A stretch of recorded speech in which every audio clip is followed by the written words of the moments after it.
Superman issue 7, Peter J. Tomasi and Patrick Gleason, plus we have Jorge Jimenez on art. And Art was fantastic. the art was really good, and this was a standalone, nice little breather issue where Clark takes Lois and John to the fair. Yep. To which fair, Pete? The Hamilton County Fair. Ah, got it. I was worried you was going to go the state fair. You could see for a second he was panicking. He was like, hang on, what is it? Yeah. Okay, I had to think about it, but I got it. And this, I've got a word for this issue. It was delightful. Yes. Yeah, yes it was. It was delightful. Just Superman being a dad. And, oh, actually, Lois. before we get to the fair, actually, let's talk about the first few pages because it had a little Superman prelude. being not just a dad, but a friend. Yeah, he's being Superman, and he goes to help Wonder Woman and Flash and Batman. And I love the 2-page spread where Flash is like, "Oh, thanks." Wonder Woman's like, "Thanks." Batman's like, "I don't recall asking for your help." and I love Superman's like, "And you're never going to, so you're welcome." Yeah. But again, that's building that their was his relationship. attitude. It's like that begrudging help, but Batman knows that he needs it. So I love Grumpy Batman though. Like I had this under control, and then he came and wrapped a girder around Brock. Made my job much more difficult. So thanks, man. yeah, well, compared to how they portray Batman's like attitude towards Superman and not Man of Steel, Batman v Superman, with like how they portray that, and then here it's just like a little punchline. It's like, you didn't have to bend that girder. I could have just I had things under control. It almost was. It just wanted to show off a little bit, just to get on Bruce's nerves. Yeah, it's the fun playfulness. It's exactly why one of my favourite moments from Hush is when Bruce Wayne shows up at the Daily Planet, and Bruce Wayne and Clark know who each other are, but Lois, I don't think at that point knew that Batman was Bruce Wayne. And Bruce like stands and flirts with Lois for like 5 minutes just to like mess with Clark, and Clark's like peeking over the cubicle, just like, "Bruce, what are you doing? You son of a bitch!" Yeah, it's just them teasing each other. It's great. exactly, and that's what friends do. Like, but yeah. So that art, that art in that too, like the layout. Yeah, it's Superman sitting on the building with the sun like rising behind him.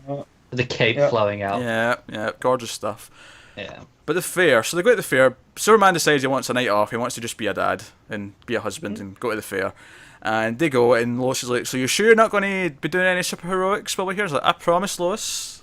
Yeah, there's nothing. It's the fair. I'll even give you my cape. I'll even give you my cape. Yeah. And obviously there's other stuff that happens. They run into Kathy, and Kathy and John have a nice little bonding moment, and they have milkshake moustaches or whatever they're drinking. And they are rather adorable. They are adorable. I'm liking they're setting up as her as his Lana, because I feel like this is all setting up for. I mean, obviously we're getting Super Sons, but I feel like in 2 or 3 years we're getting Superboy. Yeah. Yep. As a standalone book, and we're going to get. I don't think it'll even be that long. You don't think it'll be that long? Yeah. It may not be. Maybe phase 2. We might be getting it next year. Yeah. But they're building that supporting cast because she's going to be like a main character in that book.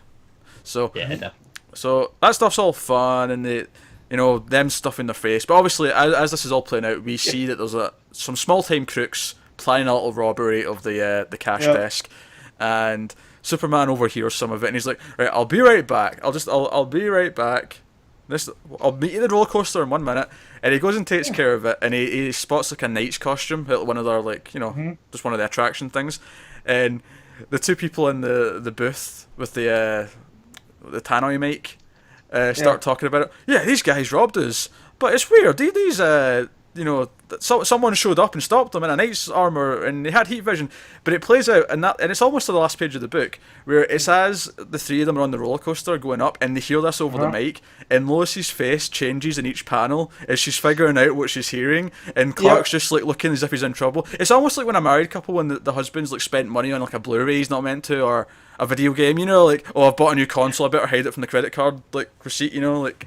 Oh, I know this very well. Yeah. Me too, Matt. Don't worry. So they're going up the roller coaster, right? And John's like, up, and then it cuts to the last page, and Lois just screams out, "I knew it!"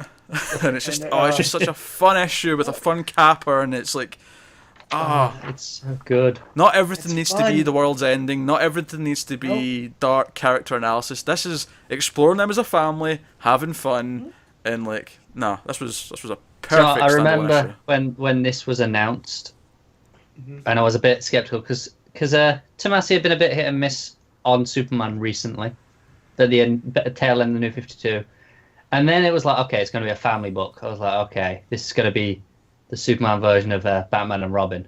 But so far better, in my opinion. Yeah. Yes, it is. And then it does this. It's like, this is exactly what I dreamed this book would be. It's not all these big fights and stuff. It's just these small moments. Yeah. It's kind of why I love And Trinity as well. Yeah, and it's after the last issue where he gives John the glasses. Like, And Kathy's like, nice glasses, John. yeah, and so I also love the scene where John is stuffing his face with everything. He's like, the cotton candy and the burgers, and he tries to ask Lois if he wants some, but it's like inaudible. And Clark's like, I think he's asking you if you would like some, but I don't know if fairs are the same where you guys are at. But here it's just an excuse to eat like horrible fried food and sugar-laden snacks. It is where I'm from. I feel like there's less of that than us, but than what you have. But I feel like we have more burger vans. Okay. That's true. But we had like big annual fairs and stuff down by me, and it was kind of a similar thing. That everyone gets the roller coasters and rides out, and all the food stalls pull up. Funnel cake and corn dogs and fried Twinkies. We don't have corn dogs. Okay. Or Twinkies. No, I eat fried Twinkies all the time. All right, but not Fried. something you'd get at something like that though. Oh, you wouldn't get that there, no. But corn dog's something I've never. I don't even know what's in a corn dog. No, me either. Oh, it's just it's a batter dipped hot dog. Okay. So you take the hot dog, put it on a stick, dip it in the batter, deep fry it, and Sounds American good. specialty, I guess. Yes. Matt, I'm Scottish. Not, we not deep, good for your heart. He's Scottish. They It basically tastes. invented batter we deep fry everything, Yeah. including chocolate bars and pizzas. and pizzas. Why? It's called a pizza Because crunch, Scotland. Matt. It's called a pizza crunch. Why? If John offered me deep fried pizza, I would definitely go, nah, man, that's all you. To be fair though, for the record, I don't like batter, so I don't actually eat any of this deep fried stuff. He's a Well, bit of yeah, a poor excuse for a Scotsman, really. Doesn't like No, haggis. but he does love Chinese food, though. I do love so Chinese food. That's at least. Yeah. So, Indian but food's yeah, quite nice too. Not to tangent too much, anyways, but yeah.